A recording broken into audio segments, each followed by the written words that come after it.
The following is an exclusive presentation of Meet the Leaders, only on Optimum. We're your TV, phone, and internet company.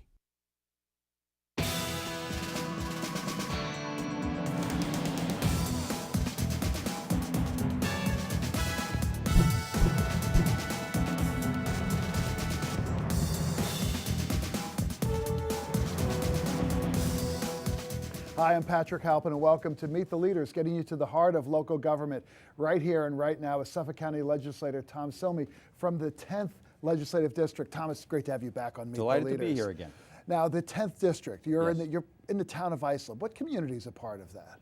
Islip Hamlet, East Islip, Great River, Islip Terrace, Islandia, Ronkonkoma, some of Bohemia, a little bit of Bay Shore. So you've got a little bit of Bay Shore and Great River. Those areas were affected by the hurricane. Yep. By Hurricane Sandy. How are your constituents doing? How are your people doing down there? By and large, they're doing okay. Our area, fortunately, wasn't hit as hard as some of the other areas here on Long Island, on the South Shore, particularly. Lindenhurst was very devastated. Our area experienced power outages, just as everybody else did. In my case, where I live, in Bay Shore, we were out for about 10 days. But relative to how some of our neighbors have fared, I think we did pretty well for the most part. We still have some people who are out of their homes. Some of the houses, particularly in South Islip and South Bay Shore, were badly flooded. And we just have to work through it. But the community has come together as a result, which is really nice. It's been really remarkable how communities and neighborhoods have come together. Those people who weren't flooded have gone to help people do the rip-outs and help them remediate their houses as best they can until the FEMA money starts flowing. Right. So it's really been a rallying point that's brought out the best in the area. I tell you, as you know, I was part of East Islip Soccer Club for many years, past president of that club. They threw a tournament together in 10 days, which raised $30,000 for the victims. Long Island Junior Soccer League, which is the soccer league that oversees all of youth soccer on Long Island, donating $125,000 to Sandy victims. Last night they named myself, County Executive Ed Mangano, and one other fellow to a committee that will basically receive applications and give out some of that money. So just tremendous show of support from the community. You know, it has been remarkable. And look, this is going to be a marathon for a lot of communities on Long Island. It's not a sprint. I mean, my mother's house was flooded. She thought she could get back in a week. I finally said, Mom, go down and visit my sister down in Atlanta for a month and a half while we get it fixed up so you can come back. But this is different than anything anybody's ever experienced here, at least in our lifetime. And hopefully different than all of us will have to experience in the future. No, you mentioned something about the outages. People forget that 95% of Long Island lost its power. And while that was a terrible inconvenience and it cost us economically, eventually that got put on for the most part within 10 to 14 days. A lot of people have been critical of LIPA, especially when it comes to communication. But when you think about the extent of the outage, 14 days is probably not so bad when you think about it in hindsight. What are your thoughts about that? Well, if you're a business owner without power, 14 days could be the death knell. Yes. It's a very, very long time. Especially leading up to the holiday season if you're in the retail business. Right. If you're a family with young children and you don't have the resources that somebody who might be a little more well off would have, if you don't have a support system in place, 14 days is a very, very long time. So, and I think for the most part, people just wanted to know what was going on, and those answers just weren't forthcoming from LIPA. You know, I agree with you about that people can plan accordingly. Yeah. If they're under the impression, well, it might be 4 or 5 days or 48 hours, people will make do. Right. But if they were told right up front, this is going to be at least 2 weeks in your area. If it's sooner, we'll alert you to that, but plan on 2 weeks. Then folks could have made plans accordingly to live with others, go get a generator, do whatever they had to do to exist and survive. And of course, adding insult to injury was the gas crisis that happened. As if gasoline prices weren't high enough, now we have to wait on 2.5-hour lines. So there are some lessons that that should come out of this storm in terms of how we should prepare for a storm of this magnitude on a proactive basis. Absolutely. I had discussed early on, before the storm even hit, with folks at LIPA and with folks from the county, as to prioritizing the gasoline infrastructure, making sure the terminals had power, which ultimately many of them didn't, making sure that gas stations which meant that they couldn't fill the tankers and they couldn't get the gasoline that they had in their storage tanks out to the gas stations themselves. Right, and that's really where the problem occurred. That was the big bottleneck? That was the big bottleneck. I mean, you had gas stations that were out of power, and certainly that was a problem. But LIPA focused some attention on that, and the gas stations came back online. Many of them were on main roads, and those main roads was where LIPA focused their attention first. But if the gasoline can't get from the distributors to the stations, then you have a problem. So you have a mile-long line of cars waiting at a gas station. You can't imagine if now you have 1 out of 4 gasoline terminals on Long Island supplying gas, and you have tanker trucks waiting for that gasoline, how long those lines must have been. It's really wakes us up to how dependent we are on gasoline as a source of fuel. Right. I thought that the county made the right call in going to the even odd. Probably in hindsight, they probably would have done it sooner. Well, that's one of the learning experiences that you speak of. I completely agree with you, and I'm sure that County Executive Bellone, sitting here today, wished he would have done it sooner. But hindsight is 20/20. But again, that was one of those things where the county executives and others were hearing, we really don't have a shortage. Right. We're going to, it's going to be coming soon, so we don't have to take such a dramatic action. Right, and I think that was part of the communication problem. Information was coming from LIPA, going to the governor's office, and coming to us in the counties, and the information just wasn't accurate. So we were making decisions or not making decisions based on that information. And so how do you think Suffolk County did? I mean, Suffolk County has the big responsibility of public safety, of coordinating emergency preparedness, which means working with every town, village, and fire department, as well as with the police departments. Right. How do you think Suffolk County did by and large? Our emergency preparedness folks worked very, very hard, and I think by and large they did very, very well. They're still working. Folks in the town of Islip, where I live, worked very, very hard, and the feedback that I receive from residents in the town has been so very positive. People were thrilled with the way trees were removed from the streets, and the town worked with LIPA to try and investigate those houses whose electricity may have been compromised. So I think the municipalities responded very well to this, and I think that reflects a level of preparation that just wasn't there on the LIPA side. It's interesting as you're talking, I'm thinking, why did the towns do so well? Because they had their own sources of information. I mean, they literally had town workers going out on every street and assessing the situation, whether there were trees that needed to be removed or debris that needed to be removed, right. C&D that was being ripped out. All of that they were able to stay on top on because they were out there doing that work every day. And not only were they out there physically, but the systems that they have internally and that we have in the county internally to monitor all of this activity are complex and they're up to date.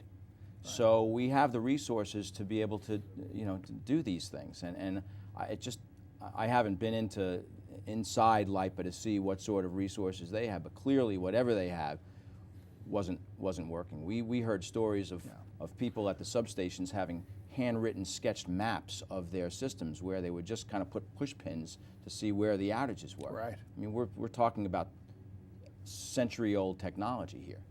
This is the year 2012. They should have a better handle on exactly where the outages are so they could deploy those resources, especially since they're bringing in thousands of workers from outside of the area who aren't familiar with the system and the substations that serve this system. Not to mention having a management structure already in place designed to handle all those thousands of people.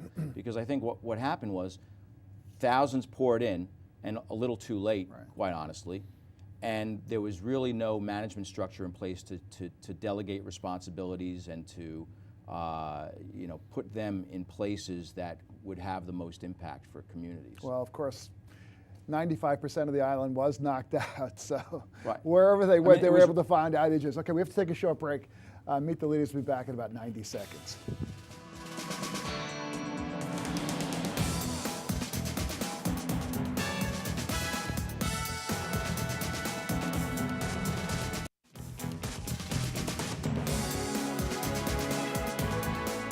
Welcome back to Meet the Leaders, here with Suffolk County Legislator Tom Cilmi from the 10th Legislative District in the town of Islip.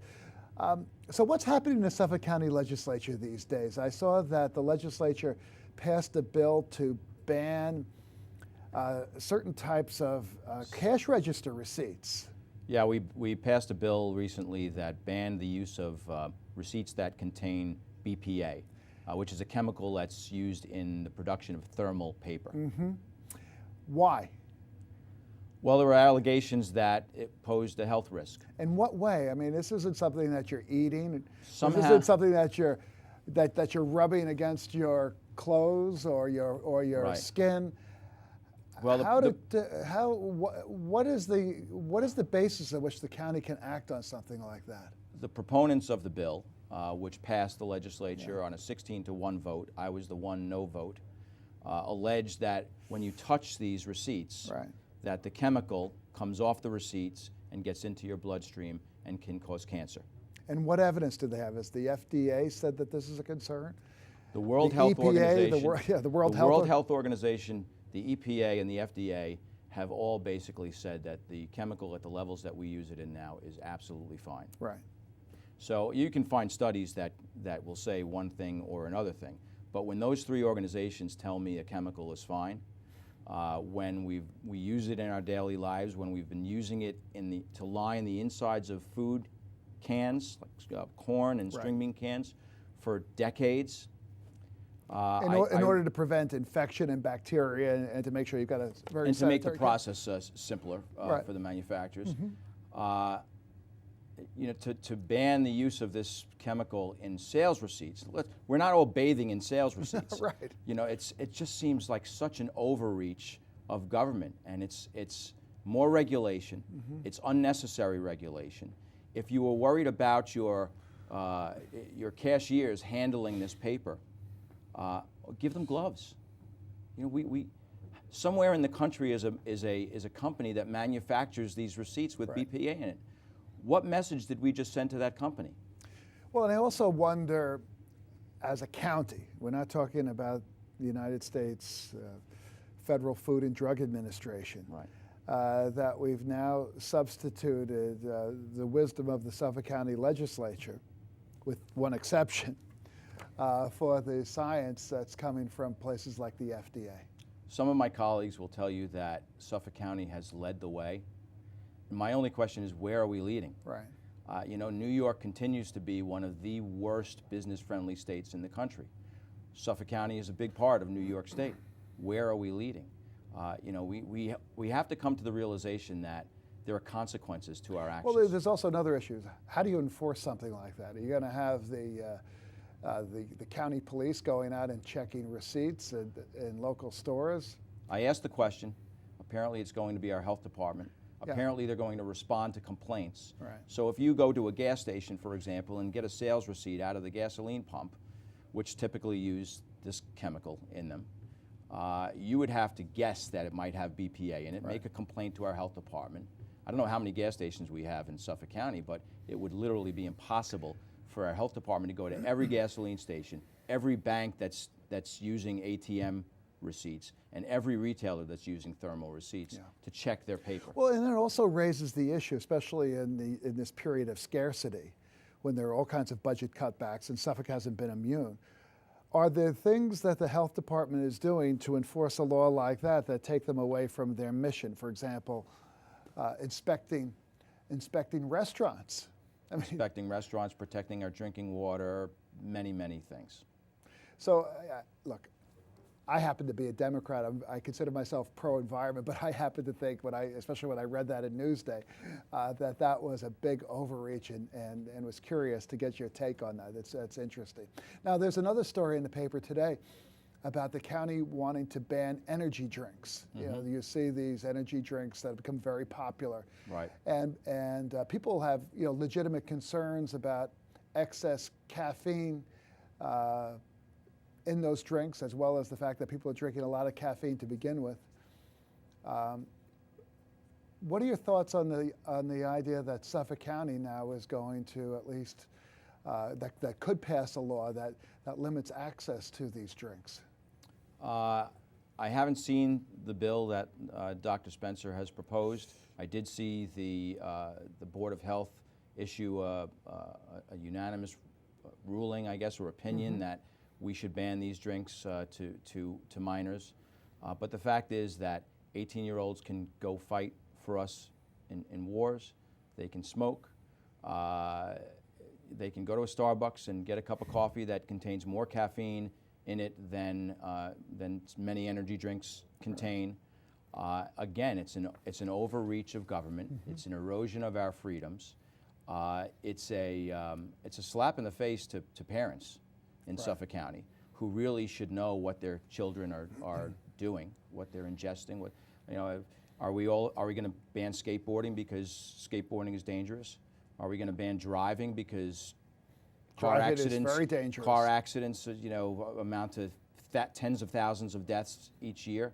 There are consequences to civilization, and we as government at the local level, at the federal level, and as a people, we have to come to some conclusions as to, do we want to be an evolved society, and do we want to accept certain risks associated with that or not? Right. And then there's also a very simple, straightforward issue, I think, from my perspective, and you touched on it. Anybody can drink coffee. Anybody can drink tea. Can drink Coca-Cola. Even Diet Coke has, all this stuff has caffeine in it. What's next? Sugary drinks, Big Macs, supersized meals, all of that. Now, all of those things require a lot of public education. I don't think you and I won't disagree on that. We both agree. But what's the appropriate role of Suffolk County in addressing those matters? Right. Well, I think the what's next question is the most important question.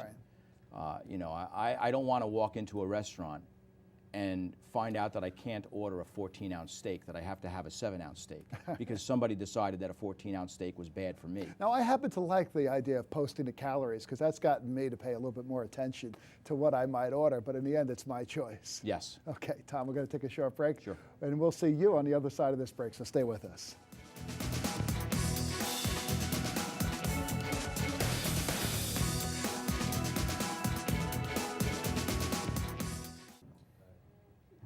You like this tie, Tom? It's a very nice tie. You notice it's got Christmas trees. I did see that. Now, this tie sits in the back of my tie rack next to my St. Patrick's Day ties, my Christmas tree ties. Right. I've got ties for the autumn. And then, of course, this summer I break out the sailboat ties. But anyway, I do want to wish everybody a happy holiday, and I know you do too, so save that at the end. Okay, sure. Let's talk about what's happening in Washington and what the implications are for Suffolk County. And I'm referring to the fiscal cliff. Right. All the focus is on D.C. and whether or not the president and the Congress can come up with a plan to avoid these massive cuts, which will go automatically into effect, as well as massive tax increases. There's no doubt that if we go off this so-called fiscal cliff, that it will have significant consequences to our local economy here in Suffolk County. We'll have tax increases. We'll have cuts to certain spending items that are important to our Long Island economy. I think it's interesting to me, though, that we're talking about going off of a fiscal cliff as if it's something that will happen in the future as a result of some decision-making that won't take place at the federal level. Our country's $16 trillion in debt. Right. We're falling. We went off the cliff a while ago, and we continue to pile up trillion-dollar deficits year after year after year, rather than coming up with a real plan to turn those deficits into surpluses. So I think the federal government, while it's important to talk about this impending situation, I really think that we have to get down to business and figure out how to grow our economy again, so that not only our federal government is in better shape, but so that our state and local governments are in better shape as well. The national economy has severely impacted our local economy here in Suffolk County. It's driven up our pension contribution costs and driven up our welfare costs, driven up our health care costs, and so there really has to be some leadership and it's also reduced the growth in revenues. When you have a deep recession, as we've had, we're starting to climb out of it now, sales tax receipts were way down. So much of our economic activity here on Long Island, especially in Suffolk County, is related to the real estate industry. And of course, there we saw massive numbers of foreclosures. Right. We're just beginning to kind of claw our way out of all of that, and we're beginning to see some upturn. And the fact that the Congress and the President can't come together, with a plan that addresses the very issue that you raised, which is that we're spending way more than we could ever hope to sustain. Right.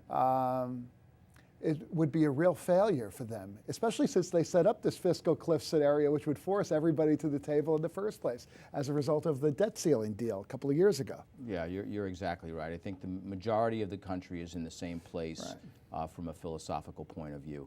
And this isn't even something that's D's or R's or conservative or liberal. I mean, at this point, very few people will disagree that we have to address the deficit that you discussed.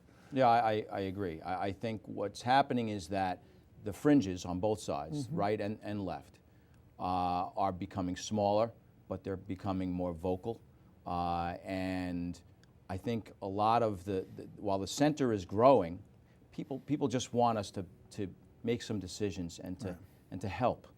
The center is growing, but their voice is somehow diminished with respect to because of those two extremes. And the media is all too happy, usually, talking about the extremes and not talking about the center. And the other thing that I've noticed, and look, you're a very pragmatic person. I mean, we've talked a lot. You have a business background. You're probably a right-of-center person, but you're not an extremist. Right. You're not an ultra-liberal. You're right in the middle where most people are on Long Island. And I think people on Long Island have a pretty good sense of what's right and wrong and what's appropriate, what's the appropriate role of government in their lives. But they basically want government to work. Yeah. And why can't they figure that out down in Washington? Is it because that things are so polarized? They're worried about primaries from the left and the right? I mean, is it? I think that's part of it. I think it's partly that the situation is so bad right now that it's really got people scared.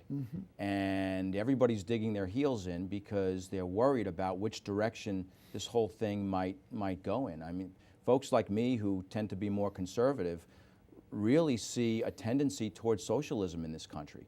And that's really, really frightening for many people in the United States. But that's all the more reason why you have to be at the table to compromise. I completely agree. Because if you just leave it, if you walk away from the table, then the pendulum will swing either too far to the left or too far to the left or to the right. Yes. To bring it back into a local conversation. I mean, you've had these discussions at the county all the time. Absolutely, and I have several bills in the legislature that are pending right now, and in order to get those bills done, sometimes you have to compromise. But even more than compromise, you have to first have dialogue. Right. And so we're having that dialogue, and some of these things are getting done on both sides of the aisle in a bipartisan way. Now, you've been a big proponent of transparency. Yes. Have your metrics, tell us what you're going to do, report on it, get back to us, and make that available not only to the legislature but to the public. How successful do you think you've been in that regard? I'll break it up into two categories: budgetary transparency and regulatory transparency. Regulatory transparency, I've been fairly successful, and there's a couple of bills that are pending now. A couple that have already passed that have basically required the county to be more transparent with our regulatory process, to post proposed rules and regulations online so that there can be a comment period, and that we put those rules into effect after that comment period. On the budgetary side, however, I continue to say that we should be voting on people's taxes prior to Election Day, that we should be debating those issues in public rather than privately in a closed-door room in the legislature, which is what happens now, and that we should get the bill at least 5 days prior to a vote. You're talking about the budget bill? The budget amendment, which typically crafts the county's budget. These days, we get it a day or two before we're scheduled to vote. And then we vote after Election Day, which sends a terrible message to the voters, in my opinion. Fair enough.